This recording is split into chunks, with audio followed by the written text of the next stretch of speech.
Great good morning, everyone. My Cordaro Jewelers watch tells me it's 9:08 a.m. here in the great Northeast this beautiful Wednesday, March 4th, the year of our Lord 20 and 26. This is the Bob Cordaro Show. I am he, broadcasting today from the United States of America, the dominant nation on the planet. It's also the place where the brave, like the veterans we salute today, thanks to John Basiliga and his great Basiliga Hospitality Group, because we lost them this year. Like John Moore, Exeter, Stephen Condella, Clark Summit, Michael Bosom, Oliphant, Kenneth Welliver, Mainville, Joseph Myers, Danville, Michael Fortin, Bloomsburg. The United States of America, the country where it was founded and with a clear knowledge and understanding based on all of human history that government is not, shall not be, cannot be our parent, our guide, our direction, our salvation. Not any of these things, but is nothing more than a necessary evil we require to organize and protect society. The United States of America, the country where for the first time in human history, freedom was declared to be an unalienable right granted to each individual by God. Freedom couldn't be parceled out to groups. It couldn't be controlled by government or government officials because our great American Constitution ensures and codifies freedom of speech, freedom of religion, freedom of association, economic freedom, and yes, freedom of the press, no matter how they abuse it. Now, armed with these freedoms, and only because they had them uniquely in history, and for the first time in history, a ragtag bunch of immigrants, rejects, and their progeny, people from nowhere, created the richest, most powerful, most culturally diverse and accepting nation ever to grace our planet Earth. America, the only place specifically invented and designed so that every American can live their life in the manner they choose, unlimited by their background, upbringing, race, color, or creed, unhindered by the government or those who would use government to control others for their own comfort, benefit, or power. This Bob Cordaro Show, well, it'll always be convincingly conservative, lovingly logical, proudly and passionately patriotic, and reliably right. And yes, the double entendre is intended. And so, we gavel to order this meeting of the Club for Common Sense, promising you that our dutiful, overwhelming compassion for common sense will provide a sanctuary of sanity for all of you in a world where you could turn on any TV, sometimes the radio even, and you will hear pure insanity. And you'll say, that doesn't seem right. It goes against what I think I know. Well, you're right. They are insane. They've gone insane. And Club for Common Sense is here to protect you from a constant barrage of nuts. That's what they are. Oh, well, I heard, and I don't know if they played it because I was listening to it on another news source. I don't know if they played it here, but the General Kane and Pete Hegseth at the Department of War had a, I guess you'd call it a briefing, and it was pretty thorough, right? Hegseth, though, man, he is tough. Woo. I mean, there were things in there, and I'm like, he is tough. He does not back down. He does not step aside on any issue. You gotta love him. And that's what you could expect from a war fighter, a guy who was actually in combat. So I don't know. But look at, we've seen this play before. We just haven't. I guess we've never really fought side by side from Israel because we would either let them go it alone with backup, or we would say, look, please stay out of it because it'll cause all kinds of problems in Muslim Middle East. But the fascinating thing, and you can't give credit to anyone but Trump on this. We're fighting side by side with Israel and linking arms with us partly because of the idiocy of the lunatic regime of Iran firing on all the Arab neighbors. They're openly with us. And the Jewish state. It's a remarkable accomplishment. And Trump started it with the Abraham Accords in his first term. Improbable as they were to even happen. And I'll tell you got to give kudos. And it's, we had not seen unbreaking strength as Trump has demonstrated in both of his terms. In this term in particular, they just know when he says something, it's going to happen, and you better back off or go with us. We've never seen anything like this. I am beyond impressed. You know what? And it shows you that the world wanted leadership from the United States of America. And in terms of being steadfast and intelligent about the use of power, George Bush wasn't intelligent about the use of power. We overused it. Instead of just searching for Osama bin Laden and his ilk, instead of just killing as many Taliban as we can, we went into Afghanistan with boots on the ground. What ensued was a slow-rolling disaster for the United States of America. And the final sad chapter in this was the disgusting, sickening, reprehensible Joe Biden pulling us out of there like hobos. Basically embarrassing the country like it never has been before, with 13 of our young men and women killed, hundreds other wounded with that disgraceful withdrawal from Iraq. And by the way, we should have never been there. The withdrawal should have been much earlier.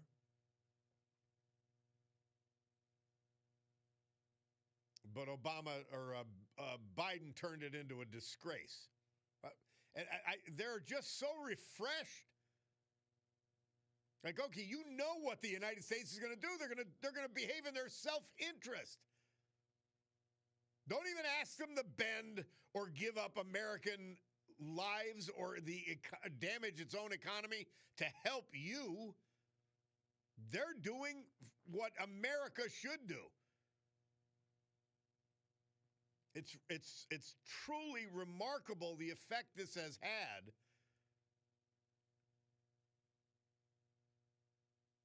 Particularly with the bullies in the playground. And we are very close, because of the strategic vision. They're playing, what was that on Star Trek? What was it? Triple deck Bulldog, do you know this? I'll bet EJ knows. Tri-level chess. Not just chess, tri-level chess. And all of a sudden, the oil reserves, probably at least a quarter of what China uses, we will soon be in full control of. It's not only a negotiating stance, it not only gives us incredible leverage that we never had before,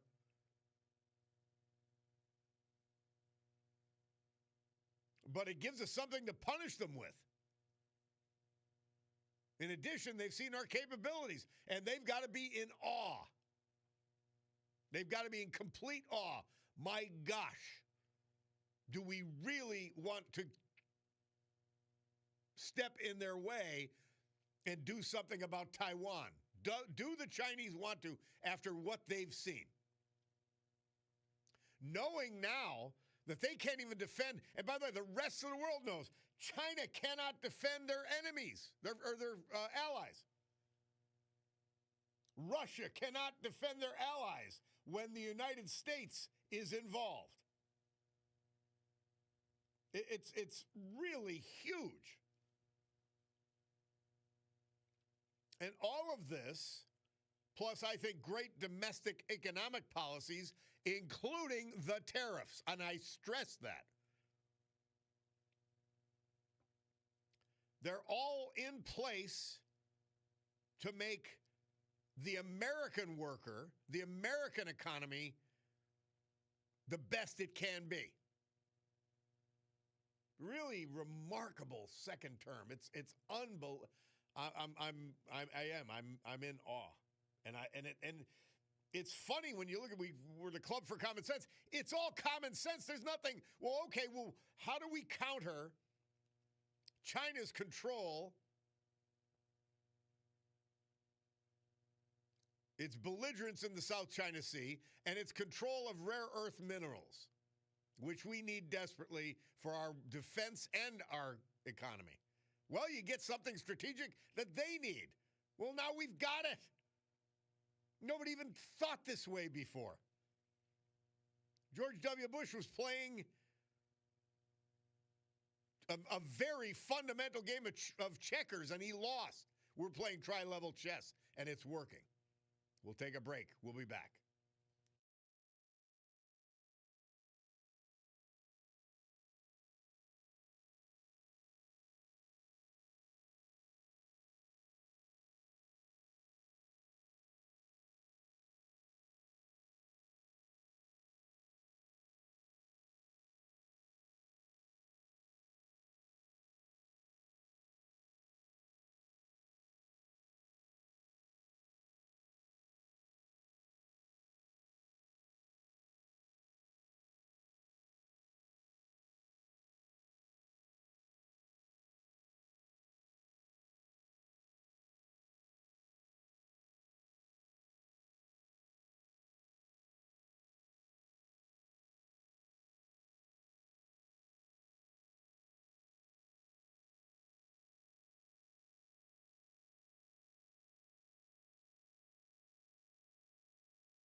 I would love to know what George Washington would have thought of the Beach Boys. The greatness of George Washington, and no one's completely secure in themselves, but to give a speech, that was his entire inaugural speech for his second term. And then to step down after that. It's remarkable. And they want to attack our founding fathers, which this is the sick left. It's one of the greatest men that ever lived, George Washington. His achievements, his example were beyond anything that contemporary politicians could do or be. Let's never overlook that. That's why I mentioned the Founding Fathers in the open of the program every day. Their knowledge, their wisdom, their restraint. Actually setting up a government where the individual had freedom and the government was limited. And they did this based on the whole of history. The apex of Western thought. And it is not a coincidence that we are the greatest, most powerful country in the world. Sadly, it's also not a coincidence that the human condition, jealousy, pettiness, search for power over others, all of those things are present in today's Democrat Party and the swamp. And by the way, these swamps can be found in virtually every state, not just Washington, D.C. They can be found in many cities. Look at New York City. It's a swamp.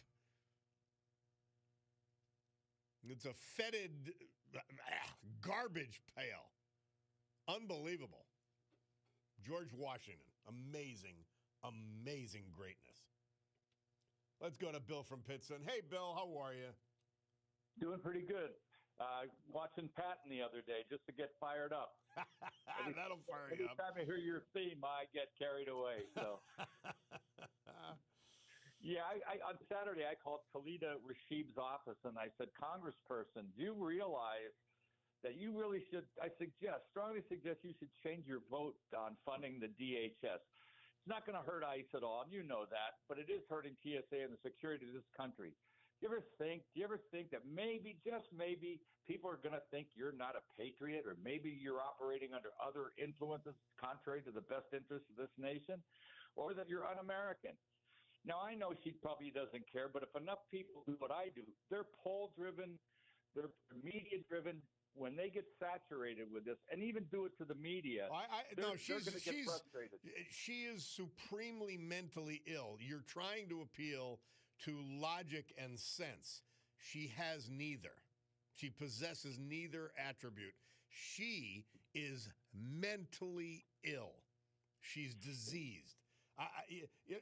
So normal, there's literally nothing that will discourage her from her course.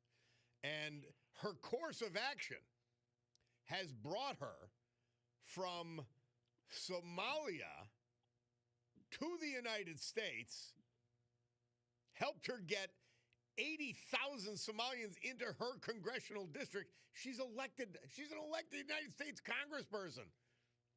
It all works for her. Being disgusting, being mentally ill works for her. She will never be discouraged from that path. By the way, I appreciate you doing it, but it's not gonna change her. She's sick. Well, I'm not looking for an intellectual or a rational thought. I want an emotional response, because she's going to say something incredibly stupid again, because she's so thin-skinned that she'll blunder her way through stuff. And just everybody, they can say it rolls like water off their back. That's crap. You give a person enough criticism, and it's going to affect them. And just when you're not thinking rationally, like you said, she's nuts. They're going to say something stupid. Look at Crockett. Crockett just lost in Texas for attempt to get to the Senate. If you expose these people and you challenge them, I really think you can make a dent. Well, the problem is that this Tallarico who defeated her is more dangerous than anybody. He's a plastic phony, and he's more dangerous in terms of winning that Senate seat. She was never going to win statewide in Texas. Yeah, she's probably too stupid. You're right. Nowhere else. She was the weaker candidate because she's so volatile and stupid. So, geez. I got one other question for you. What do you think the Russian people are thinking, considering the war in Ukraine and how effectively and efficiently the United States and Israel took out Iran? What do you think they're thinking? I wonder how much they're seeing. I wonder how much and what they're seeing of this battle. They may have only seen that we killed Ayatollah Khamenei, which would have its own effect on them. But I just don't know what they see and what they hear. I feel bad for the Russian people. They've had horrendous leadership, literally forever. Yeah, for a war that was supposed to last 4 days, to me, just the notice that this is getting hearsay on what's going on has got to rattle their cage and challenge the primacy of Putin. Yeah, all done. Hey, Bill, thank you very much. Always a pleasure. It is 9:30. My Bacardo watch tells me, actually 9:31. It just changed. We'll take this break. We want to hear from our great sponsors. We'll come back with our Veterans Tribute for this hour, the weather, and then more, as they say. It's the Bob Cordaro Show.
Our veterans this hour and every hour, this day and every day, proudly brought to you by John Basiliga and Basiliga Hospitality. I can't believe we're Wednesday already. We're headed towards the weekend. It's amazing. And you've got your choice when it comes to amazing bar restaurants and restaurants. Like the Old Brook Inn, 307 Springbrook Township. Far Street Tavern, the reimagined neighborhood institution in the Great Trips Park section of West Scranton. And the Queen City Tavern, downtown Oliphant. The best in fine dining. Atmosphere, staff, the food, the drink, the whole package. Modern take and an amazingly glorious restaurant, Terra 519.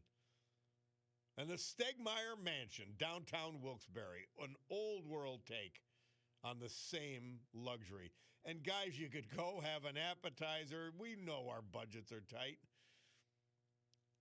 Terra has that great happy hour, $10 for a drink, $6 for a handcrafted beer.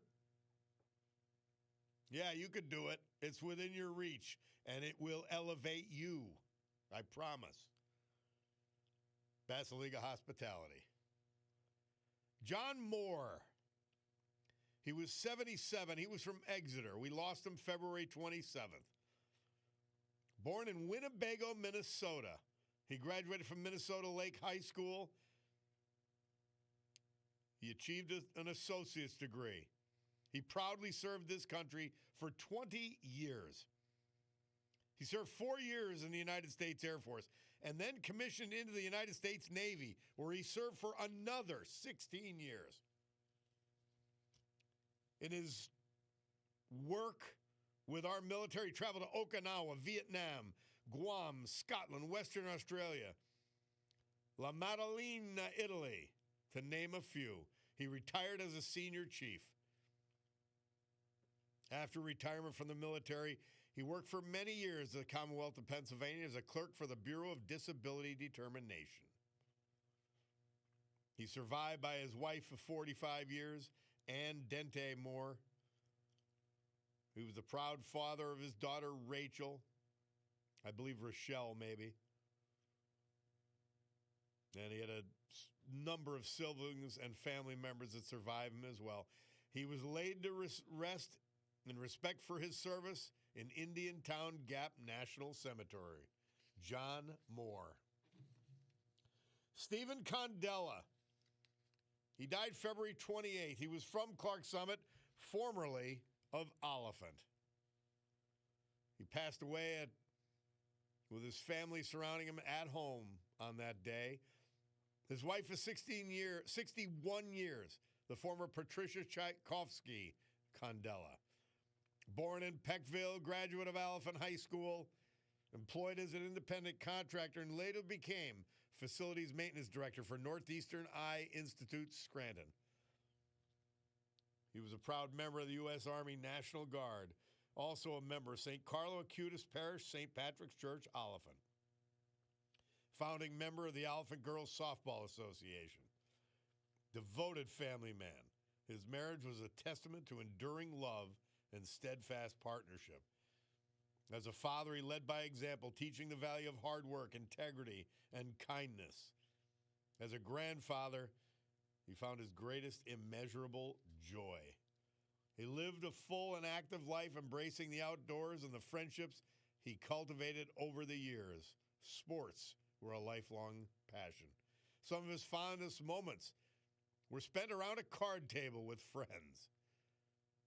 Through all of life's seasons, he remained a steady and dependable presence. He'll be profoundly missed by his devoted wife, his children, his grandchildren, the 2 daughters and grandchildren, and many other family members. Stephen Condella. Our great veterans this hour, brought to you by John Basiliga and Basiliga Hospitality. Storm Tracker 16 forecast from meteorologist Joe Snedeker. All of this information brought to you by our friends at Montage Mountain, because when you think of the weather, you got to think Montage. What's happening up there? What are these people doing now? because it's always something. This weekend is Mountain Fest. It's going to be great. Today, clouds and breaks of sun, chance of scattered showers, 50 degrees. Tonight, cloudy with a chance of showers down to 37. Thursday, cloudy with rain likely, 47. Friday, clouds and breaks of sun with a chance of showers, 50 degrees. And then it warms up from there. It's going to be great. And I telling you, seeing the fireworks with the backdrop of that snowy mountain, it is gorgeous. I'm a lodge guy, I admit it. But they have those tents and so much more for outdoor. They're going to have outdoor bands, all kinds of activities for Mountain Fest the 6th and 7th this weekend. Montage Mountain Resorts.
Murph tells us this date, 1967, the Stones had their 16th hit and fourth number one with Ruby Tuesday.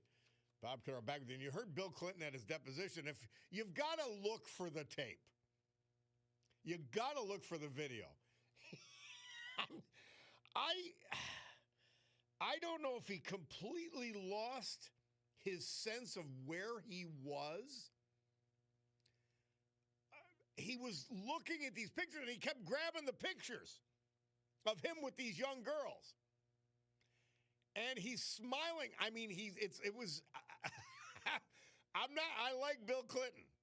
I'm not trying to read anything in, but if you watch the video, the tapes of his performance, he's looking at the pictures lasciviously, and I mean that. And the lawyer takes them off of him, and then he takes it back. And I believe she tries to slip it away from him again, and he's looking at it and leafing through, enjoying. I mean, I'm telling you, he looked like he was like, oh, yeah, that was a pretty good time. I'm telling you. It was the craziest thing. Oh, if you find humor in such, say, well, you have to find humor in it. Clinton has clearly gone around the bend. Do this. If you've seen the video, give me your comments. If you haven't, please look. You're going to, I think your jaw's going to drop. I really do. All right, we're going to take a break. Bob Cordaro, WILK. We'll be back.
Vanity Fair.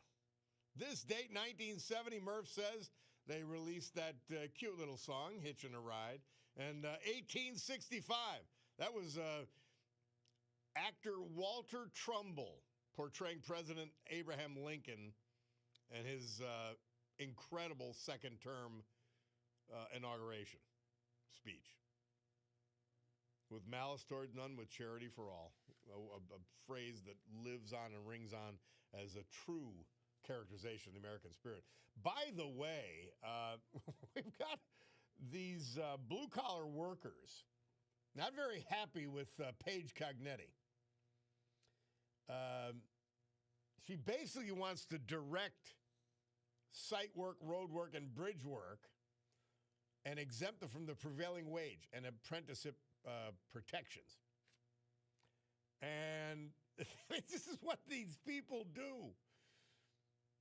The IBEW, International Brotherhood of Railroad Signalmen, Pennsylvania Laborers District Council have all endorsed Rob Bresnahan because they know this mayor does not care about them. She cares about her lunatic agenda, not American workers. So she's getting caught out in real time.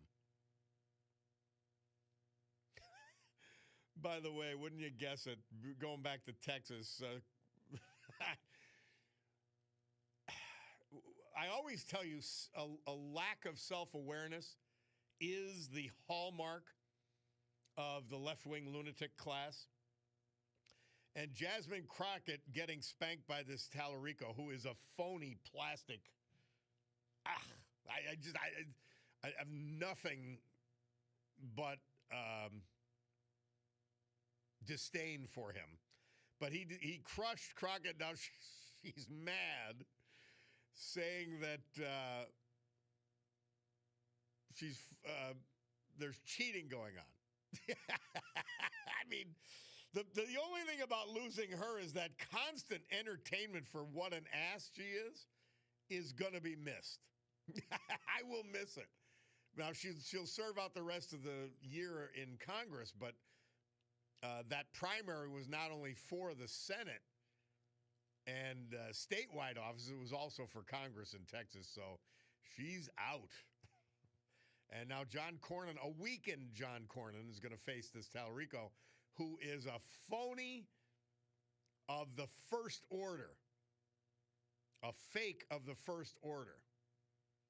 And with rare exceptions, well, I won't get into that, but you got to remember, and she is going to be bitter and vicious and cry racism and everything. Oh, wait and see. Racism in the Democrat Party? Really? Oh, I can't wait. Now, something concerning that came out of that race is that a substantial amount of Democrats, more than the Republicans, showed up to vote. And we know the conservative problem is making the effort to vote in non-presidential years. So not a great sign or a great look for the Republican candidate. I like Cornyn. He's a little milquetoast, but I like him. He's a solid conservative. I like Wesley Hunt the best of the three candidates, including A.G. Paxton. But and the problem is Wesley Hunt won't be in Congress anymore either because he ran for Senate. I don't know what he was thinking once the third candidate got in there, but that's a big race. It's a big race for a lot of reasons. Navy guy says, for the first time since World War II, a U.S. sub sunk a ship. One of our fast attack boats put an Iranian ship to the bottom of the Indian Ocean. Yeah, they thought they were safe in international waters. No, they're not. Somebody texts in, this is what happens when you fight to win.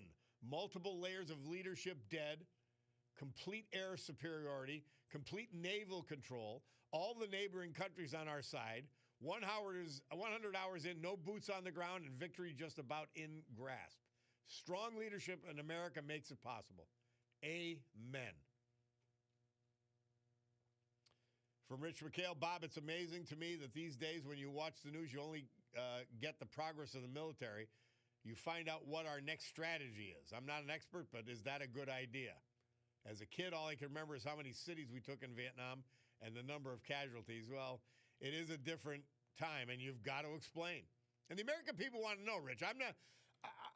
I'll say this, though. They aren't in Iran because they're not allowed in the media.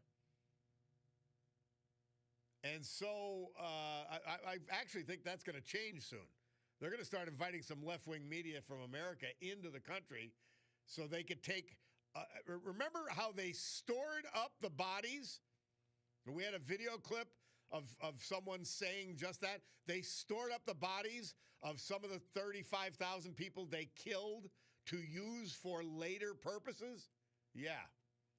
They're not done with their psyops because they know they've got a willing and greedy American press, or European too, that will swallow anything. So better being completely transparent in advance. So I haven't disagreed with the media presentations thus far, Rich, but that's me. Tell everybody what's happening, the good, the bad, and the ugly, and you're protected from a biased media. Someone else, Bob, the American lives taken by Iran for 47 years are equal to or surpass those lost by the surprise Japanese attack on Pearl Harbor while diplomatic discussions were underway. Lengthy congressional debates over whether to declare war on Iran after decades of its strikes on our troops and citizens in the Middle East and elsewhere would just alert that regime to strike us well in advance of such a declaration. That strike could have been with an atomic bomb given Iran's nearly attained nuclear capabilities. Thank God we have a non-politician as president. LTS, says Tenor Jim from Wilkes-Barre. You nailed it all top to bottom. Well, Bob Cordaro, we've got a lot more to do. But right now, the thing we've got to do is step aside for the news because my Bacardo Jewelers watch says it's 10:02. We'll be back.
Great good morning, everyone. Picardo Jewelers, your Breitling watch store, tells me the time is 10:09 here in the great Northeast. This beautiful Wednesday, March 4, 2026. And why do I say beautiful? Because every day is beautiful. This is the Bob Cordaro Show. I am he, and it's a big day to fight for America, defend our values. And with the help of our man, John Basiliga and Basiliga Hospitality Group, to honor the brave who have made us and kept us free. People like the veterans we've lost this year, but celebrate today, thanks to John, like Stephen Condella, Clark Summit, formerly of Oliphant, John Moore of Exeter, Michael Bosom, Oliphant, Kenneth Welliver, Mainville, and Joseph Myers, Bloomsburg. So with history, our great founding fathers, and the incomparable Constitution of the United States of America as our guides, let us continue today's battle. Gaveling back to order this meeting of the Club for Common Sense, promising you that our commitment to common sense is so extensive, it's so true, and it's so powerful that we will provide a sanctuary of sanity for all of you for the balance of this morning. And a reminder, this hour brought to you by our friend Tina Morocco. She is just a top shelf and a global sales advisor at Premier Sotheby's International Realty in Naples, Florida. She is your gateway to all of Florida, specializing in Southwest Florida. You can find her at tinamorocco.com, Muracco. And we love her. We have her on all the time, and got to hang around with her last weekend. Great, great person. So, some of you texted in about the Bill Clinton thing. Somebody said, well, we all know old Billy was and is a skinhound. And another says, Bob, I love when they asked Clinton if he knew why Epstein would commit suicide, and he responded, I guess he figured he finally got caught. By the way, he also, and by the way, I don't know, you can find the Clinton video on YouTube, guaranteed. But he also, you can also find it on Instagram, where I found the specific clip that we played. Somebody said, Bob, I said the same thing when I sent that video to a friend. It looks like Bill was enjoying himself, reminiscing over the good old days. Insane. Somebody now, Rich from the Villages says, we will know where the Bulldog is going to be Sunday evening. Celtic Woman playing at the Kirby. You are 100% right. By the way, I'm wrong, and Mr. Paul told me and a couple of the audience members, I thought that John Cornyn, the senator from Texas, had won outright. No, he's got a runoff against Attorney General Paxton, which should be interesting, but it's not necessarily positive. Yeah. Somebody's, are you referring to Texas about more Democrats coming out to vote? It was reported from an NBC affiliate that Democrats got an extra 2 hours to vote. Polls were open for Democrats from 9 a.m. or 9 p.m. and only 7 p.m. for the Republicans. That's fascinating why that would be. Joe from Tripp Spark, as more information comes out about the trans agenda, I'm questioning why we didn't do this sooner. The best we could do is destroy trans military infrastructure.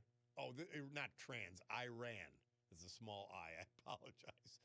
More about Iran's agenda. Their agenda was to do whatever they could with whatever they could obtain in terms of technology and lethality and just kill Americans and start World War III. They've said it. They want to bring back the 12th Imam. Again, like anything else, I'm not getting exciting at you, Joe. I'm just saying, on the subject, it is pure childish insanity to say we shouldn't have done this. It's willful ignorance. They said what they would do. They've told us their intentions. Yeah, let's wait until what? They get closer? until they could really destroy the Middle East? It doesn't make any sense. And it's probably coming from the same people who supported Obama coming up with an agreement that allowed them to accelerate their nuclear ambitions, that allowed them to accelerate their development of missiles. These are crazy people. They're wrong about everything. But they can't keep their mouths shut. All right, so while I'm in a lather, I always say we like to talk about something good and something actually great. There's a play, Juno and the Paycock. It's the Scranton Shakespeare Festival's putting it on. It's starting Thursday night. Thursday night at 7, Friday night at 7, Saturday night at 7, and Sunday at 2. And it is going to be fabulous. It's in the marketplace at Steamtown, cutely called the Shake Space, between Boscov's and the center court. And one of the actors in this whole affair is Kelly Graham, my buddy. And here she is now. Kelly, how are you? Hi, Bob. How are you? Good. It's my great. Buddy. It's great to have you. Now, it's funny. I had promised Kelly that I would make sure I'd go see her next play. I didn't know my son would be in it, though. So now I am going to see it twice. How about that? And then when I saw his name on the call sheet, I thought, wait, I know a Bob Cordaro. Yeah, well, I'm a different... Not knowing it was your son. Yeah, I'm a different kind of actor. Kelly, all right, so Kelly, tell us, Juno and the Paycock, what's it all about? It's a great Irish story. I know that. It is. It's a great Irish story, and the Scranton Shakespeare Festival has been trying to incorporate some Irish theater since Scranton has such a rich, Irish heritage. So last year we did a play called Shadow of a Gunman. It's written by Sean O'Casey, who also wrote Juno and the Paycock. He has a trilogy. And basically the first play follows the independence from Britain. And this play actually happens after they've gained their independence from Britain and giving the 6 counties to Great Britain. And now it takes place during the Irish Civil War. So now the South is fighting. And even though that's the backdrop of the play, it really is about the struggles of a family and the effects of what's going on with society and how it affects that family in particular. How they sort of fall apart because of the background that's happening all around them. So it's a really, really funny play. It has a lot of really great Irish humor and colloquialisms, but it also has a lot of tragedy and a lot of sadness. So it's one of those plays where you go and you get to feel everything, which is sort of my kind of thing. It's truly Irish. I love that. Truly. Kelly, what is your role? I actually played Juno, and funny enough, I wasn't supposed to play that part. I was actually slated to play a much smaller role in the show, but the actress that was going to play Juno unfortunately couldn't come in from New York. She had to drop out, so the show must go on, as they say. Yeah. So I stepped in, and I'm really happy that I did. It's a really wonderful, meaty role that I'm happy to show audiences this weekend. So the Scranton Shakespeare Festival, many people know it for when they're doing Shakespeare. They don't know it that it's got even more versatility than that, and Juno and the Paycock's a perfect example. Absolutely. I think that gets confusing for lots of festivals, not only Scranton, that Shakespeare festivals sometimes have musicals in them. They sometimes have straight plays, meaning like plays that aren't exactly Shakespeare, but they're not musicals. This season for Scranton Shakespeare, actually doing one of Bernard Shaw's plays. It's called St. Joan, which is about Joan of Arc. So it wants to reach audiences that, like everything. So if you're not a Shakespeare fan, which a lot of people aren't, there's always something for everybody. And that's what I think Scranton Shakespeare Festival is trying to do. We do a panto at Christmas, which is a sort of a commedia dell'arte show. We have children's programming. So we really try to reach a vast amount of people with our programming. Kelly Graham's our guest. Is Juno in the upcoming play Thursday, Friday, Saturday at 7, Sunday at 2 at the Yep. marketplace. It's themed on free parking, all that stuff. Mm-hmm. And she plays Juno. And so now, Kelly, one thing that I noticed from Bobby, you guys are working exceptionally hard at learning your roles. Like, you've not only got talented people, but they are committing the time, which is another reason this is going to be great. Oh, yeah. And one of the things that you don't mind committing the time when you're enjoying the work and you're enjoying the people and you're, enjoying the words that you're saying. Sean O'Casey's a brilliant playwright. I'm sure Bob has had this struggle. He writes in the Irish accent. Yeah. So a lot of the words are not written the way we read them, which takes even more time to learn. But again, there's like a beauty and a joy in that. So yes, we're there almost like every night rehearsing for a few hours, but when you enjoy it and you love it and you love the people around you and you're committed to the work and the piece, it doesn't really feel like work. Well, this is going to be fabulous. I'm excited. And I said this when to Brian McGurl was on. I said, when I'd go to the high school plays, unlike going to my kids playing football, I knew they were going to win every night. That's right. Yeah, That's right. It was a true pleasure. Well, Kelly Graham, we're looking forward to you playing Juno and the Paycock Thursday night, Friday night, Saturday night, all at 7 o'clock, Sunday at 2 o'clock. It is the Scranton Shakespeare Festival, Juno and the Paycock. I'm excited to see you. And it's good that I committed to see you, and now I'm going to. I know. I can't wait to see you in the audience, finally. Well, I'll be one of the ones laughing. I can assure you that. I did a brief run through of Bobby's lines the one day, and I put on my own little Irish accent, and it's just humorous and really uplifting, despite it being a tragic comedy, Exactly. It's hard not to. It's hard not to read those words and not to slip into the brogue. Well, you have fun. We will see you at least 2 of those shows. Kelly Graham, Wonderful. Scranton Shakespeare Festival, Thursday, Friday, Saturday, 7 o'clock, Sunday, 2, at the Marketplace at Steamtown. Love it. Thank you so much. Yes. Thank you for having me. Thanks, Bob. All right, Kelly. We'll take a break. Bob Cordaro, WILK. We will return.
Nilsson, number one hit this date, 1972, Without You. Bob Cordaro back. Mother Teresa, St. Teresa for March 4th. Even the rich are hungry for love, for being cared for being wanted, for having someone to call their own. St. Teresa, Mother Teresa for today. Always poignant, always important, always is. Texture gets in touch and says, good morning, greetings, Bob ALTS, which means always love the show. ALTS back at you. I saw Kristi Noem at yesterday's congressional hearing. She was asked by one of the Democrats if she would commit to not placing. Yeah, that was Joe Biden's clownish senatorial buddy, Chris Coons, not placing ICE agents at polling booths. I do believe that Dem just provided a solution to solving the illegal voter situation. I know. I'm telling you, Coons is an idiot. Here's the guy who had maybe as close to contact as anyone else with Biden and said, oh, no, he's sharp as a tack. Well, that means you're not, idiot. Another, Bob, you're right, 100% right. The new Democrats are running as born-again centrists like Governor Spangenberger of Virginia. Oh, by the way, and like Shapiro here in Pennsylvania, she now refuses ICE into her state and refuses to release illegal immigrant murderers from prison. Voters, don't be fooled. I know. No, these people, again, they're ashamed of what they believe or what they're being paid to believe. Somebody said, just watching congressional hearings with Governor Walz on corruption in Minnesota. Thank God that guy is nowhere near the White House. You are so right. They cap it off by saying, as Bugs Bunny would say, what a maroon. His picture's next to maroon in the dictionary. Somebody says, wow, that opening rant you played summed up the exact rant I had this morning talking to my son. Yep. Another, Bill Clinton collected $12 million for his memoirs. Hillary got $8 million. That's $20 million for the memories of two people who for years have repeatedly testified under oath that they couldn't remember anything. Now, that is a great point. I love it. Somebody else on this Jasmine Crockett fool, she says, did you hear how Jasmine Crockett blamed the Republicans for her loss in the Democrat primary in Texas? She was claiming the election was stolen by Republicans. I didn't hear that part of it. That's right on track for her, though. Another, Bob, did you notice Bill Clinton's right hand shakes and that he's slower in responding? Yeah, I noticed that as well. That's Tenor Jim. Where would they hold a play at Steamtown Marketplace? John Basiliga has donated a space to the theater. It's a pretty good-sized space, too, in one of the former stores. And they've been utilizing it. They've done a lot of work, too. I'm excited about it. Another, Biden banner disgrace. The Democrats can't identify a veteran or what a woman is. Please don't vote for these lunatics. I'm with you. Picardo's jeweler's watch. Well, it tells me it's 10:32, which means we've got to take this break.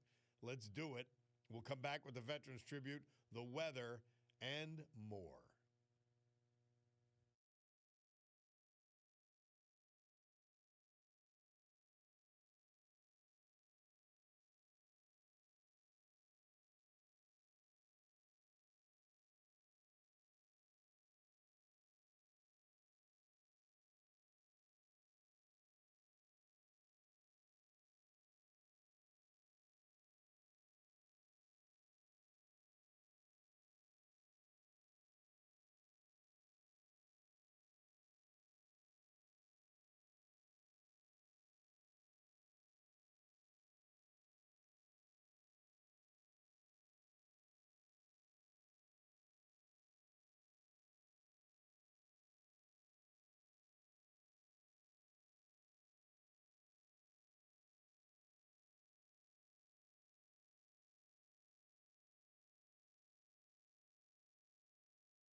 Our Veterans Tribute this hour and every hour, this day and every day, brought to you by a friend of the veterans, John Basiliga, and his great Basiliga Hospitality Group. We've got two of the most beautiful and best fine dining experiences right here in Northeast Pennsylvania, all brought to you by the Basiliga Hospitality Group. The Stegmeyer Mansion is like going to Newport, Rhode Island, only you get an amazing meal and fantastic cocktails. The Stegmeyer Mansion, Franklin Street, Wilkes-Barre. Terra 519, downtown Scranton. Both of these places, staff, the fun, the gorgeous atmosphere, and the food and drinks. Terra 519. 3 great bar restaurants, good for every day and any day. The Queen City Tavern, downtown Oliphant. Far Street Tavern, the reimagined neighborhood institution in the Trips Park section of West Scranton, and the Old Brook Inn, 307 Springbrook Township. Love them all. Michael Bosom, he was 75. He was from Oliphant. We lost him February 24th. He and his loving wife, the former Patricia Kunchik, had been married for 51 magnificent years. She will always be his Patsy Cline. Born in Scranton, he was the custodian in the Oliphant Post Office for over 45 years. Mike graduated from Scranton Tech in 1968, the great Scranton Tech, and worked at the Veterans Affairs Hospital, serving 6 years as a medic in our great National Guard. His was a soul deeply rooted in faith, holding the Blessed Mother close to his heart and nurturing his spirituality daily. In his older years, he found great pleasure in the art of scrapping, finding magic in forgotten odds and ends. Always willing to lend a hand to anyone who needed, his unwavering generosity was a hallmark. Whether through a kind word, a helpful gesture, or simply his presence, Mike left a lasting mark on all who crossed his path. In addition to his wife, Patricia, surviving are his 2 daughters, 1 son, a brother, 2 sisters, and 4 grandchildren. Michael Bosom. Kenneth Welliver, we lost him at age 80, February 23rd. Army veteran, New York Yankees fan. He was from Mainville. Born in Bloomsburg, he attended Millville schools and then joined the United States Army. He enjoyed hunting, fishing, and of course his beloved Yankees. He worked for Wesleyville Borough. Survived by 3 nephews, 4 stepchildren.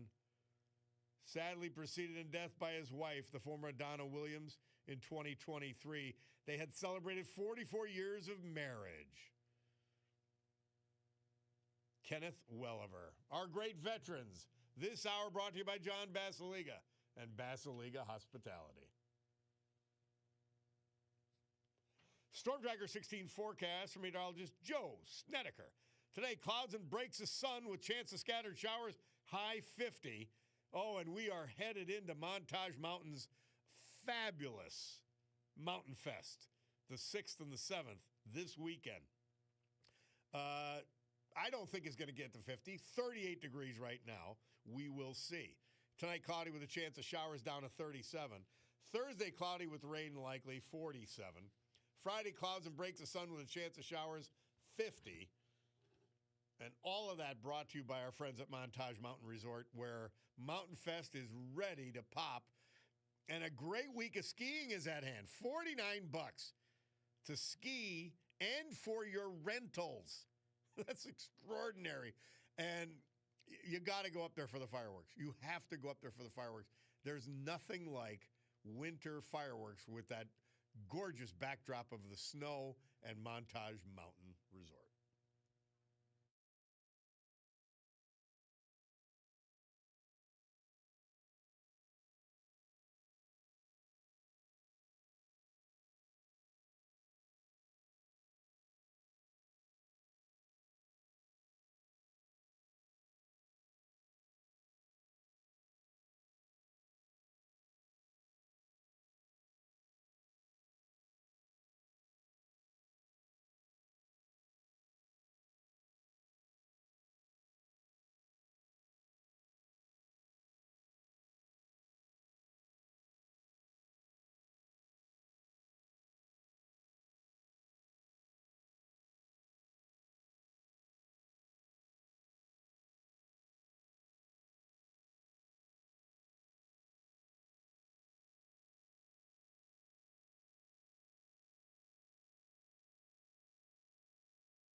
Murph tells us this date, 1972, T-Rex moved into the top 10 charts with their hit Bang a Gong, Get It On. And of course, Bill Clinton being Bill Clinton.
Biden banner disgrace, day 79. The Green Ridge Neighborhood Association, to its great disgrace, stolen valor, putting Joe Biden on a hometown hero banner designed and intended for veterans only. This non-veteran not only disgraced us, embarrassed us, but almost destroyed our country. So if you want to put a banner up to Joe Biden, Green Ridge Neighborhood Association, put it up, but do not debase our veterans by putting him on a hometown hero banner. Biden banner disgrace, day 79. We're going to start calling out individual members supporting this.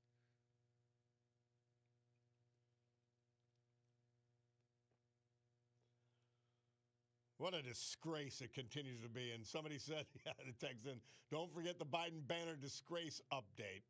The Green Ridge Neighborhood Association wants you to quit and go away so they can claim victory. Don't give them satisfaction. It isn't about victory. See, if they're looking at it that way, they're that childish. And the people who voted for it, you're stupid. Sorry. Dumb. And you're ignorant. Should be ashamed of yourselves. If you want to disgrace Green Ridge Neighborhood, you want to disgrace Scranton, feel free. Associating yourself with that clown. But do not continue to debase our great veterans by putting that husk of a human being on a hometown hero banner.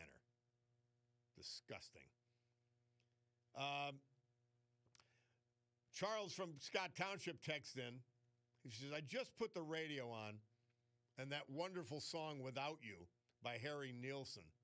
You were playing when me and my wife first got married. We used to drive around in my 62 Ford station wagon and played it over and over again on the 8-track. How about that? Unfortunately, my dear wife, my soulmate, my best friend passed away last January. God bless you, and God bless her. And that song just brings back those memories as I miss her so much. We were married 53 years. I met her when I was 16. Well, God bless you, Charles. And God bless her. But you know what?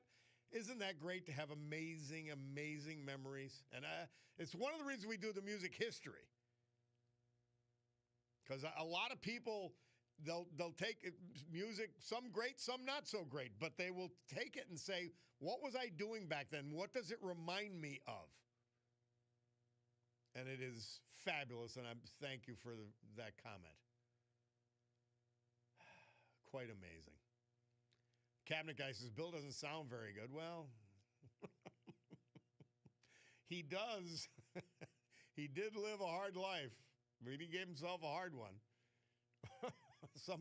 I do love the political theater of leading Democrats bemoaning the price of gasoline at $3.19, all the while for 2 years while it was above $4, not saying a word, saying inflation didn't exist. Oh, they're disgraceful. How do you lie? How do you lie like that? Affordability. When you're the one who drove the prices wild with your stupid policies. Another Bob, had it not been for your show, I wouldn't have known about half of these Clinton questions. The media's been crying to release the files, yet they hide the Clintons. Yeah, of course they do. It's not part of their story. You got to remember, the story's already made up before anything happens. Somebody thinks, I'm so proud to be connected to Joe Biden by his being from Scranton. Not. Another, for a president, you would think he would know it's a felony to just fire a firearm outside the home. He doesn't know anything. He's a stupid dope. He always was. Don't forget, his own president, Barack Obama, says never underestimate Joe's ability to F things up. And he used the word, so he meant it. Biden asked, why didn't Trump just bomb Ayatollah in the leg? Remember that one? Shoot him in the leg. Oh, Lord, Lord, Lord. Another, I wonder if Joe Biden wakes up from his afternoon nap screaming and mumbling about Donald Trump and LTS. The banner is disgraceful. It's a disgrace, Green Ridge Neighborhood Association. Get it down. We'll be back.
Oh, ABBA.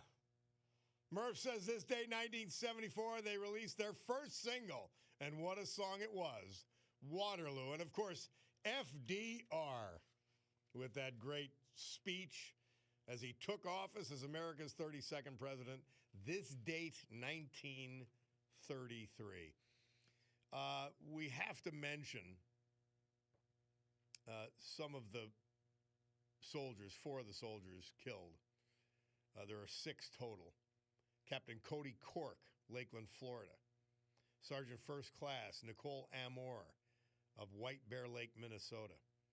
Sergeant First Class Noah Tajans of 42 of Bellevue, Nebraska. And Sergeant Declan Cody, 20 of Des Moines, Iowa. None of these things come without cost. God bless them and their families. Bob, good morning. Bugs are checking in. Please remind all Biden supporters and lovers of the Chinese balloon that floated aimlessly across America. That was his protection policies. None. Another, I wonder if I went down to the Green Ridge, got on somebody's porch and shot a shotgun into the sky a couple times. When the neighborhood association, the police showed up, I could just tell them that I was just doing what Joe Biden told me to do.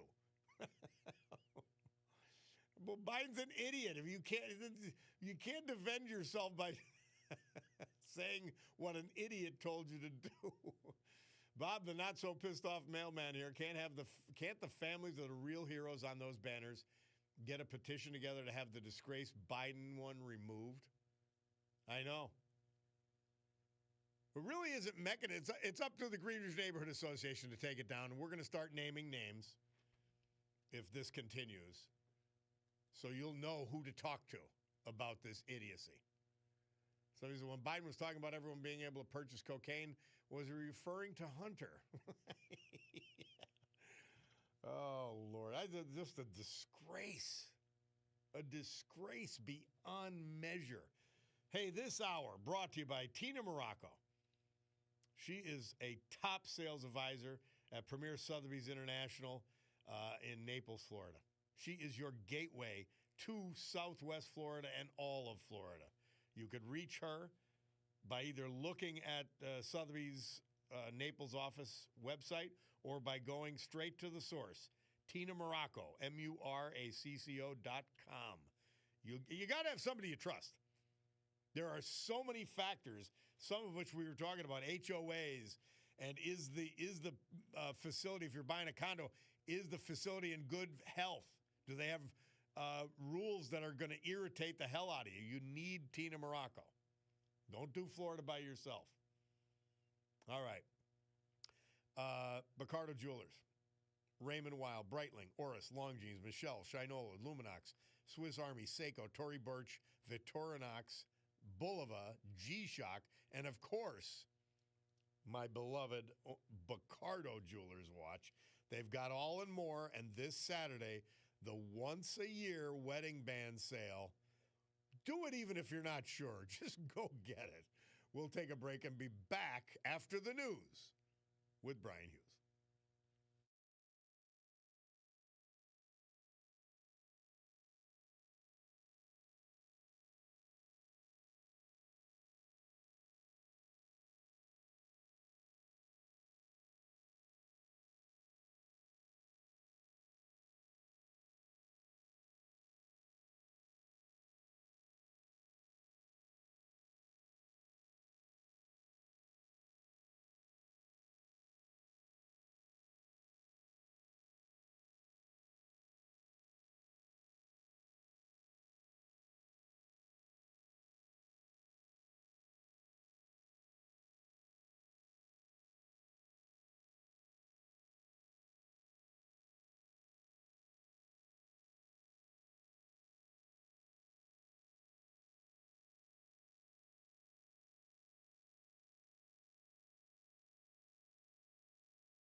Great good morning, everyone. My Picardo's Jewelers watch tells me it's 11:08 and change here in the great Northeast.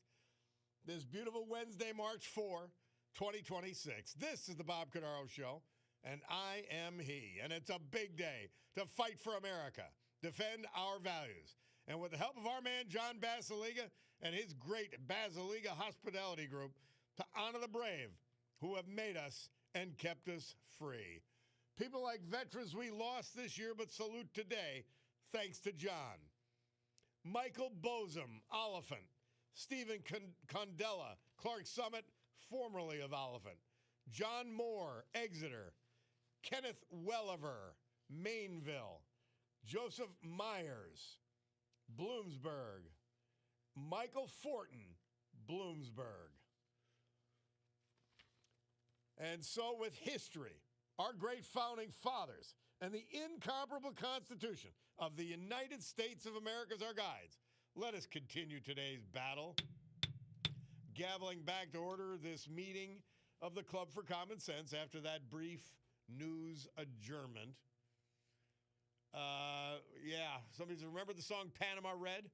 Taliban Joe. Tell us where those copters go. Taliban Joe from his beach in the basement. He's oozing around. He'll try and sniff your hair. Taliban Joe is back in town. Bob, that Biden banner in Greenwich must come down. But he's wondering why veterans locally at the VFW and the American Legions, including the Veterans Administration, why haven't they moved to have it done? Giles in Archibald, I don't know. But it's a disgrace, and it's Greenwich Neighborhood Association's fault. And 5 people voted against it at their last meeting. 10 people voted for it. One reportedly said, well, he took a risk every time he left the White House. Wow. That's breathtakingly stupid. Somebody says, even if they find evidence that Bill was involved and he's guilty, it's not like they're going to throw the guy in jail or anything. It's not going to change anything. I mean, after Monica Lewinsky's scandal, his approval rate went up after he got impeached. He's an old washed-up man. That means nothing.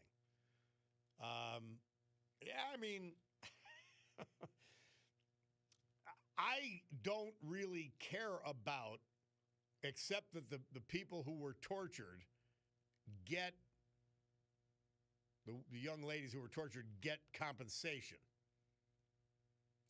I don't know, and believe me, I believe Bill Clinton was part of this and partook. I believe it. Too much involvement with Epstein to not have taken part. You know, when I looked at him, watched him looking at those pictures, I said, this guy's having a happy reminiscence. That's frightening. So I don't know. I've had enough of the whole affair.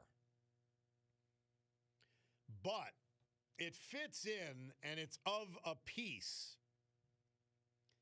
of the Biden administration letting in 300,000 unaccompanied children that they cannot account for, of failing to return 61,000 or investigate 61,000 hotline phone calls by either children or people trying to save children who'd been sold into sex slavery or became slave workers. It's beyond a disgrace. And we've got enough people in relatively high places and in maybe in high places in government and business who are disgusting perverts and are using children as sex slaves and as worker slaves. And there's not nearly enough being done about it. And it exists. And if the continuation of the Epstein saga helps expose these sickos, all the better. I won't mind at all. By the way, important note. We have declared, and I think they know what they're talking about, we have declared, the United States, that ourselves and Israel have achieved air superiority. Their defensive systems no longer exist.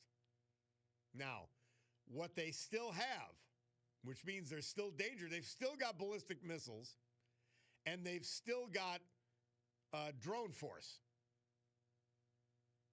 Thousands between the two components.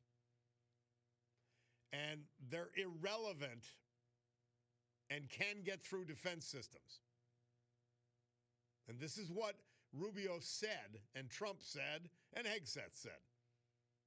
If we waited until they got critical mass, they would be able to defend against anything we would try to do to thwart their nuclear ambitions. When was that point? At 100 of these weapons per month being developed, and even more ballistic missiles, and even more drones being built, we could have gotten past the no return at some place very soon. So the fools who are telling you, why now? Because a sworn enemy of our country and our allies, not just Israel, a sworn enemy, had weapons that could do incalculable damage. And that's the issue. Had to be done. This second? Yeah. And you know why? Because we had to wipe out, in the operation, their leadership class. The evil that sat atop this country of 90 million people. And they were getting together and they said, okay, go. Trump did that, made that decision. And believe me, he doesn't take them lightly, that kind of decision. He's not a warmonger. And so this had to be done. Why this moment? Because those clerics and those evil devils had to be killed. That's why now. And it's what is. You want to stick your head in the sand like the last 3 administrations did? And pretend, no, nothing's going on. In fact, give them more money. They'll behave. Obama's solution was to give them money. And if you're stupid enough to believe that one of the countries with the largest oil reserves on the planet needs nuclear power desperately, then you're just stupid. The hell are we going to do with you? And if you believe they were developing these thousands of multi-range ballistic missiles to not attack their neighbors, you haven't been listening to what the mullahs themselves said. I still don't understand how anybody puts their head in the sand. I don't care what you think about Trump. It's irrelevant. How do you stick your head in the sand and then just sound stupid and be stupid? I don't get it. What were you going to wait for? What were you going to wait for? I would ask any one of them. And I guarantee they don't have an answer. Look at how many years we've waited. I played that litany. Since 1982. Reagan. Bush the father, well, that's a little different because we did go into Iraq. Clinton. Bush the younger. Obama, Biden, 5 presidents did nothing. How'd that go?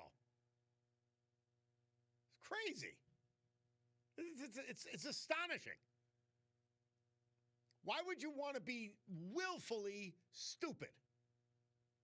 We talk about this on issue after issue.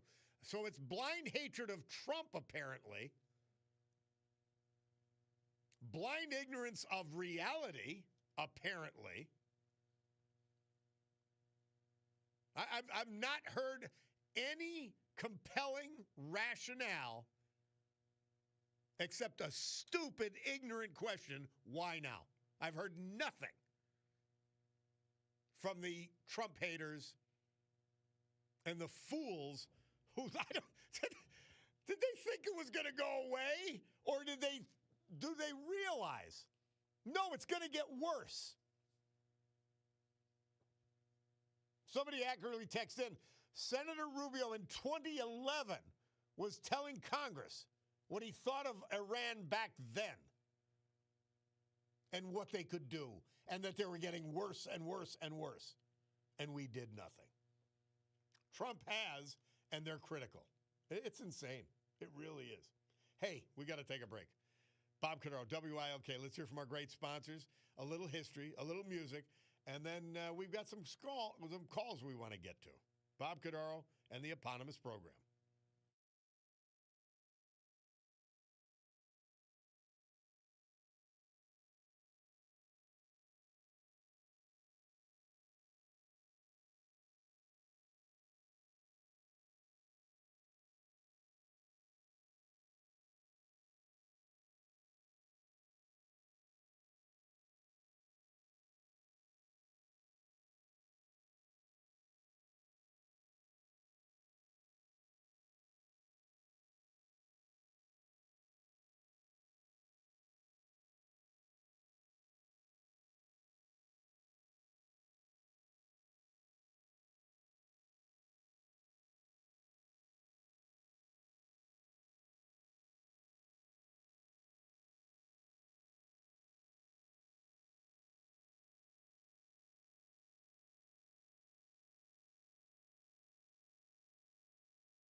a sad lament.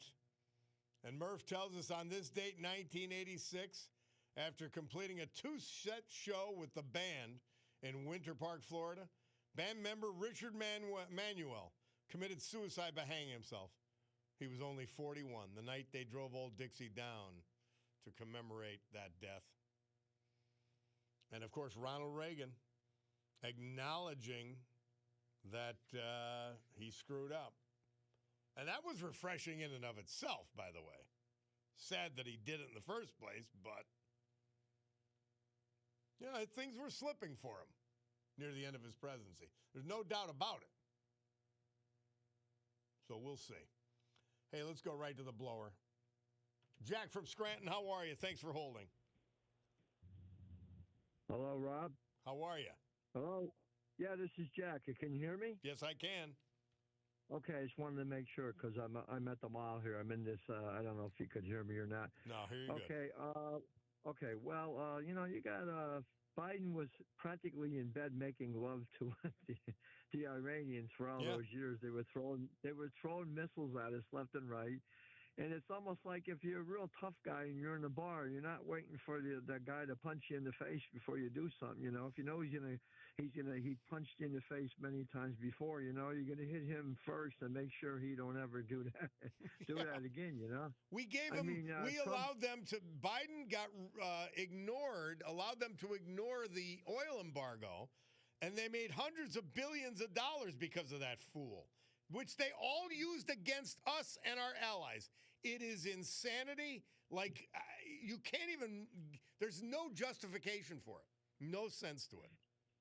You know what? It's like this. You can't make friends with a bad guy who doesn't want to be made friends no matter what. Yep. No matter what. It's weakness when you try to be nice to these guys. All they know is a punch in the face. That's the way I see it. And that's all they know. And by the way, they just got one, Jack. Thank you. Bill from Dunmore, how are you? Very well, Bob. Thanks for the time. Hope all is well, brother. Everything's great. Thank you. So listen, I just got to say, I've been, as we all take in this information we're getting and all the news here, I just want to share the fact that what's happening here is, I think the big picture is how China is being weakened big time. This is the squeeze on China energy supply is huge to me, and it's not being talked about. The gloom and doomers we're are talking about it this. here. We're talking about it here because it is the story of Venezuela and Iran, and the both of them combined is incredible. Not only as leverage, but in real practical terms against our primary geopolitical foe. Absolutely, and I bless all those all our servicemen over there, and let's remember the fallen that that will be coming home. Yep. And I really, our hats off goes to all our veterans out there, and God bless America, brother. Amen. God bless America. Thank you for your time, Bob. Amen, Bill. Always a pleasure. Barbara from Kingston, how are you, Barbara? Good morning. He almost stole my saying. If you think of the big picture, think what Trump is doing. He's gone after Iran, who was selling illegal oil to Russia and to China. So now Russia's not going to have the fuel to fight the war in Ukraine. Well, they're selling drones. They were building and selling drones to Russia that were doing incredible damage to someone who all these lefties were wearing ribbons for just a couple years ago, the Ukrainians. Right. So now what the big picture is, he's attacking Russia. He's attacking China. So now China's not going to have the money or the fuel to run their ships to attack Taiwan. So the bigger picture is here, once he get rid of Iran, you're going to have world peace there. Yes. Because we'll be in control. And peace was not possible in the Middle East without the elimination of the current rulership of Iran. Well, they're not current; they're dead. and I love these people that keep saying, "Well, why do we do it now?" Why? It's 47 years they've been killing our people. Yep. And what are you going to do? Wait till what Japan did, and attack us first? That's like really stupid. Their you don't logic, learn from history. They speak like and they reason like little children. There is no discussing with someone who doesn't get what the truth is here and what the facts in the past were. My gosh, it's crazy. Correct. Just read your history. You know, like, I don't know. I don't understand why they can't just comprehend. Like, They do they have their heads in the key sand is or they what? don't want to. I'm of the belief that no one is actually dumb or stupid. They just choose to be. And what their reasoning is, I don't know. It's it's easy to say, well, they all hate Trump. It's Trump derangement syndrome. Well, that's part of it. But the other part of it is, before Trump came around, we were appeasing Iran. Why, don't they love their country? I mean, I don't get really, it. when it comes down to it, like, support your military, support your cops, support your firemen, support all these people that go and do this as a job. And we were talking about it yesterday, Barbara. Gordon Chang reported, and we've since got some confirmation on this. The Chinese were shipping unknown weapons to Iran, and they could have included hypersonic missiles, which our ships in the Mediterranean and in the Persian Gulf cannot defend against. So Correct. There was no time like the present. It was essential. That's right. That's correct.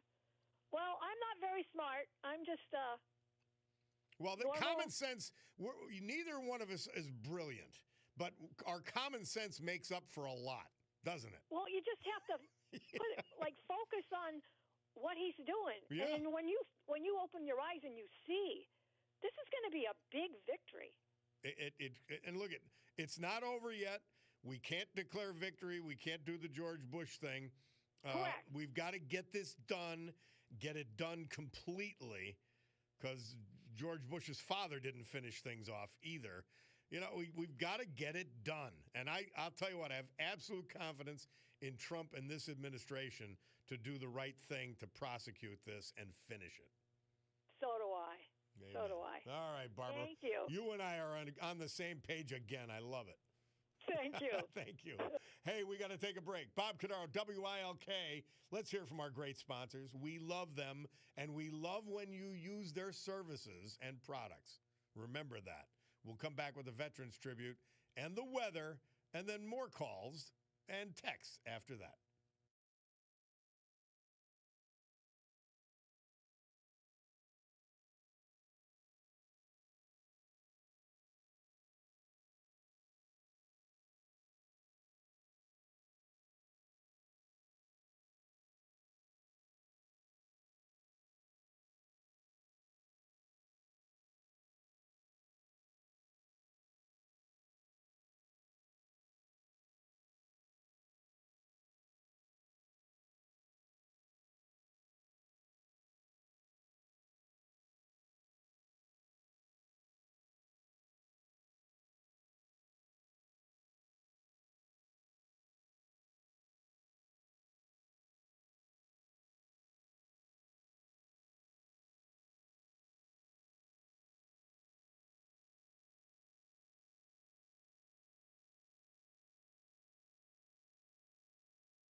Our Veterans Tribute this hour and every hour, this day and every day.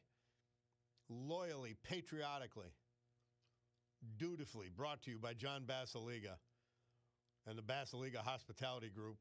It's one of his great companies because it's Wednesday. Like it's time to start going out again. You want fine dining, I'm telling you, you will see no more beautiful restaurants anywhere. An old school take, the Stegmeyer Mansion, downtown Wilkes-Barre. A Terra 519, downtown Scranton. These are awesome places. The staff, they're having fun. They're helping you have fun. They want to please, and they do. A Terra 519 and the Stegmeyer Mansion.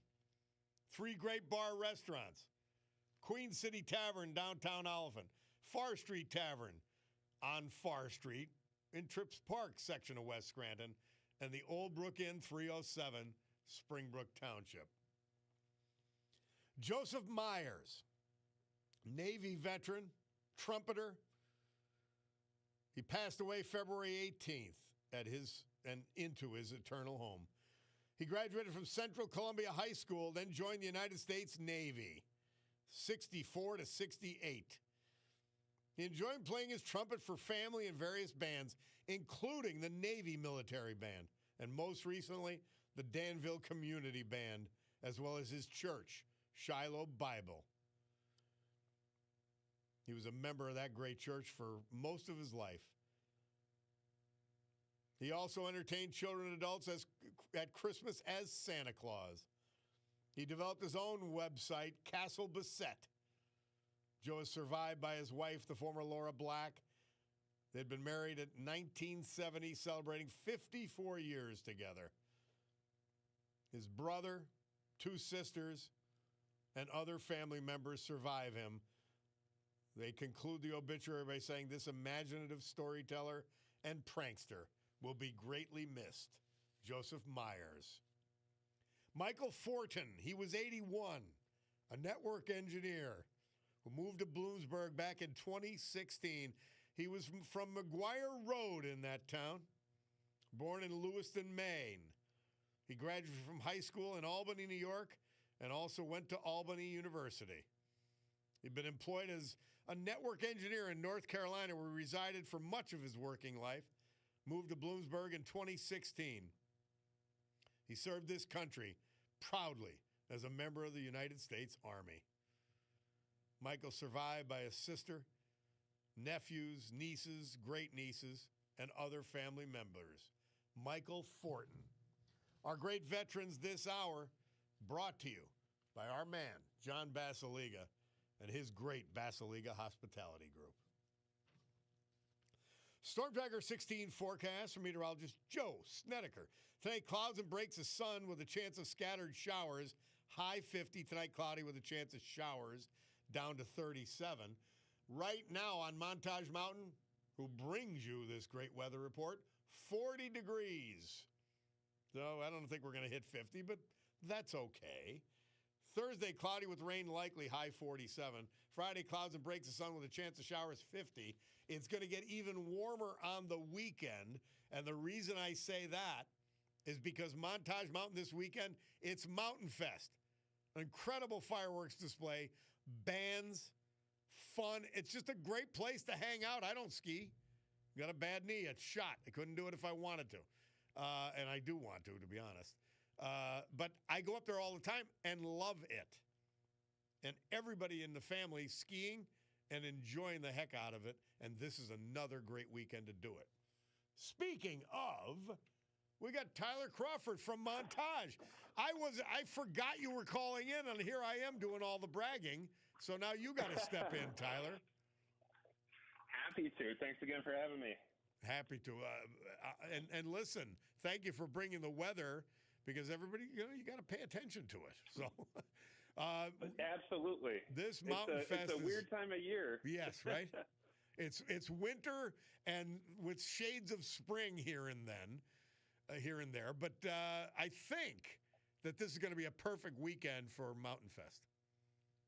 I could not agree more for 2 reasons. One, the weather is going to be mild enough to be outside, maybe without that heavy jacket, maybe with no jacket at all. And I know even we dedicated skiers get excited when there's a nice day every now and then. It looks like the rain might hold off and allow us to have the event in the dry. But of course, as a skier too, I love the warm weather. The snow gets a little bit softer. You don't have to fight to stay warm. And I say it every single year. People don't think about it like this. If you are thinking about learning to ski or snowboard, do that in March. Do that on a 50 or a 60-degree day. It's comfortable. The snow is soft for when you're falling, when you're learning. The turns are easy to cut into. It is the single best time to learn how to ski and ride. And then when December rolls around, you already know what you're doing. Yeah. I'll tell you, you've almost got me wanting to ski, but I've got a knee that's so bad it ain't happening. Well, luckily we have lots for you to do this weekend. And I've been going up there doing it. I'm just the Wagyu burger itself in the lodge is enough for me. The Wagyu burger. We don't talk enough about the food. The food is incredible this season. And the atmosphere in that, what is it, the Slocum Hollow Lodge? Yep. Slocum Hollow. It's fantastic. It's just so comfortable. And to watch people, skiing, and I'm telling you, it's an amazing atmosphere. And I am excited for the fireworks this weekend. Oh, me too. And obviously more of that environment. It's going to be nice to sit out on that deck around a fireplace and not be freezing. Just enjoy being outside. Yeah, well, it's going to be fun. Tyler, thanks for checking in. Maybe even one more time this week just to remind people of this Mountain Fest this weekend, all right? Absolutely. We'll talk more tomorrow. All right, my man. Tyler Crawford from Montage Mountain. That's where it's all happening. And let's go to Jim from Harding. Jim, how are you, Jim? Pretty good. I'm just, I was watching Fox News the other day. I couldn't help but laugh. This one CBS reporter was, covering the American Iranians parades in New York and L.A., praising Trump and all that. And then it shows him getting a text from his boss at CBS saying not to cover it. He even said what it said. He says, "No, I'm going to cover it." So there's your fake news. Oh, yeah, news. that was the local CBS reporter being told not to cover the Iranians, going crazy for Trump, loving it. Oh, yeah. Yep. One more thing. I wonder if Schumer and Jeffrey sends Rand Paul and Macy a Christmas gift every year. I never seen two people that, run on a Republican ticket but never sticks with them. The only thing I could think of, they must be in a heavy Republican district, basically Democrat, and for the only way they're going to get elected if they say they're a Republican. Well, Rand Paul I had the pleasure to meet, and he has been consistent on a lot of issues. And there's just issues he's not going to be with you because he's really a libertarian. Yeah, sometimes you have to take... but Massey is a clown. He's got to go. But they have to consider the fact sometimes you can't have what you want. You have to take what's best I agree. But no, that's basically all. And the other part, Jim, is I want to know just what I'm asking the people foolish enough to say we shouldn't have done this. Well, when were we going to do this? And do you actually believe it wasn't inevitable that we had to do this? Well, you should tell them, like before Trump cleaned up Washington, D.C., why don't they go ahead and take a trip at night down there before all that got cleaned up? I know. It's child. It's like dealing with children. It truly is. It's something. And one more thing, it makes me laugh when Jeffries always keeps saying Trump says he was going to bring down these prices. Well, it was his party that jacked them up. I know, and they think they're going to get away with it. And I'm praying and hoping for the sake of the country they don't. Thank you, Jim. Thank you, brother. We got to take a break. Bob Cordaro, WILK. We will return.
Murph tells us this day, 2002, Evanescence released their debut album, Fallen. Bring Me to Life is the song. I liked that song back in the day. Bob Cordaro, back with you.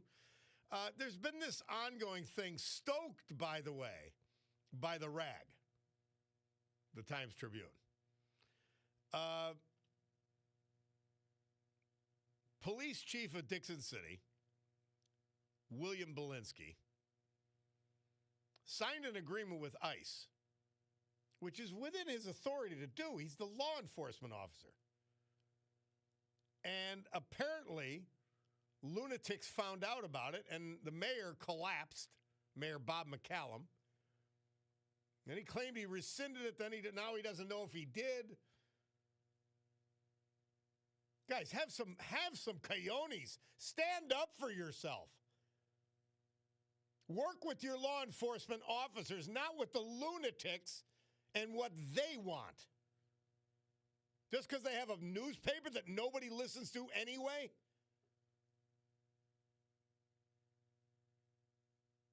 You're supposed to, the police chief knows, and I don't know him.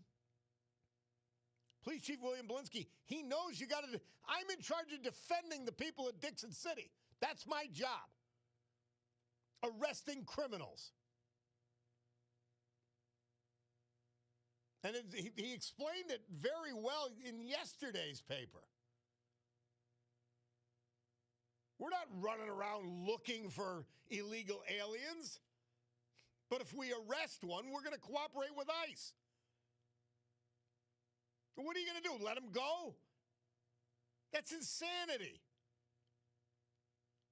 If part of your arrest, you find out somebody's not a citizen, you prosecute your job, the crimes you're in charge of, and then you hand him over to ICE because he's committed a federal crime. My God, that's insane. And this is, don't bow to this stupid idiots at this newspaper. They've already proven where they come from. Just look at their editorial page, how stupid it is. Chief Belinsky, you stick to your guns and protect the people of Dixon City. That's your job. And by the way, you won't just be protecting the people of Dixon City. You'll be protecting anybody that these people can reach. It's unbelievable. It's so mind-numbingly stupid, the anti-position.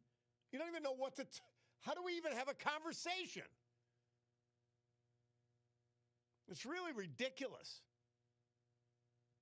Speaking of stupid people, somebody writes in, did you see zombie-like Hakeem Jeffries make a fool of himself? He was confronted with the question, why is the attack on Iran any different than the attack on Libya? And the reporter from Fox said, oh, by the way, it lasted for 7 months. William writes this in. Thanks, William. I saw that. These are insane people. There isn't a logic that you could have with them. You couldn't reason with the Iranians and their leadership. And he's been on Hannity. He was on with Mark Levin's radio show.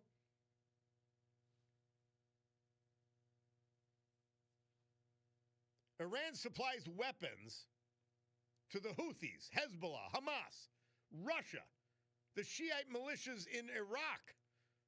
Why would anyone think they're not after the ability to destroy the U.S. when they bragged about being able to destroy the U.S. in the negotiations? I'm not making up what they said. I'm not making up what they did over the years. You're trying to pretend it didn't happen, like a child. That's what this opposition to this action is like. It's children covering their ears and saying, I can't hear you, I can't hear you. It's really that childish. Yeah, somebody texts in, Dixon City, that's like arresting someone for shoplifting and find out they're wanted in Florida, but just letting them go. believe me, everything these people do and say is insanity. It's based on something else. That's their problem, not ours. Don't make it ours. Hey, thanks to Tina Morocco, Global Sales Advisor, Premier Sotheby's International Naples. She is your gateway to Florida and Florida real estate. You can reach her either by checking out the website of Sotheby's in Naples or TinaMorocco.com. That's MURACCO. She's great. She's honest as the day is long. You could trust her experience, her expertise, her knowledge.